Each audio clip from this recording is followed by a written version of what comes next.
Here there be tigers. Charles needed to go to the bathroom very badly. There was no longer any use in trying to fool himself that he could wait for recess. His bladder was screaming at him, and Miss Bird had caught him squirming. There were 3 third-grade teachers in the Acorn Street Grammar School. Miss Kinney was young and blonde and bouncy, and had a boyfriend who picked her up after school in a blue Camaro. Mrs. Trask was shaped like a Moorish pillow and did her hair in braids and laughed boomingly. And there was Miss Bird. Charles had known he would end up with Miss Bird. He had known that. It had been inevitable, because Miss Bird obviously wanted to destroy him. She did not allow children to go to the basement. The basement, Miss Bird said, was where the boilers were kept, and well-groomed ladies and gentlemen would never go down there, because basements were nasty, sooty old things. Young ladies and gentlemen do not go to the basement, she said. They go to the bathroom. Charles squirmed again. Miss Bird cocked an eye at him. "Charles," she said clearly, still pointing her pointer at Bolivia, "do you need to go to the bathroom?" Kathy Scott, in the seat ahead of him, giggled, wisely covering her mouth. Kenny Griffin sniggered and kicked Charles under his desk. Charles went bright red. "Speak up, Charles," Miss Bird said brightly. "Do you need to—" "Urinate. She'll say urinate. She always does." "Yes, Miss Bird." "Yes, what?" "I have to go to the bathroom." Miss Bird smiled. "Very well, Charles. You may go to the bathroom and urinate. Is that what you need to do? Urinate?" Charles hung his head, convicted. "Very well, Charles. You may do so. And next time, kindly don't wait to be asked." General giggles. Miss Bird rapped the board with her pointer.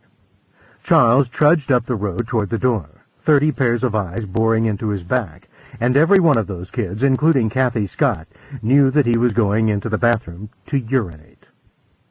The door was at least a football field's length away. Miss Bird did not go on with the lesson, but kept her silence until he had opened the door, entered the blessedly empty hall, and shut the door again.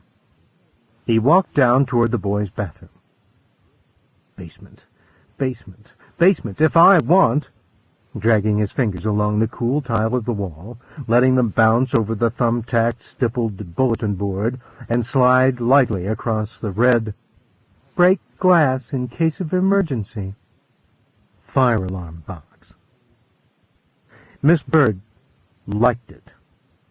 Miss Bird liked making him have a red face. In front of Kathy Scott, who never needed to go to the basement. Was that fair? And everybody else. Old B-I-T-C-H, he thought. He spelled because he had decided last year God didn't say it was a sin if you spelled. He went into the boys' bathroom. It was very cool inside, with a faint, not unpleasant smell of chlorine hanging pungently in the air. Now, in the middle of the morning, it was clean and deserted, peaceful and quite pleasant. Not at all like the smoky, stinky cubicle at the Star Theater downtown. The bathroom, basement, was built like an L, the short side lined with tiny square mirrors and white porcelain wash bowls and a paper towel dispenser. Nibrock, the longer side with 2 urinals and 3 toilet cubicles. Charles went around the corner after glancing morosely at his thin, rather pallid face in one of the mirrors. The tiger was lying down at the far end, just underneath the pebbly white window. It was a large tiger with tawny Venetian blinds and dark stripes laid across its pelt. It looked up alertly at Charles, and its green eyes narrowed. A kind of silky, purring grunt issued from its mouth. Smooth muscles flexed, and the tiger got to its feet. Its tail switched, making little chinking sounds against the porcelain side of the last urinal. The tiger looked quite hungry and very vicious.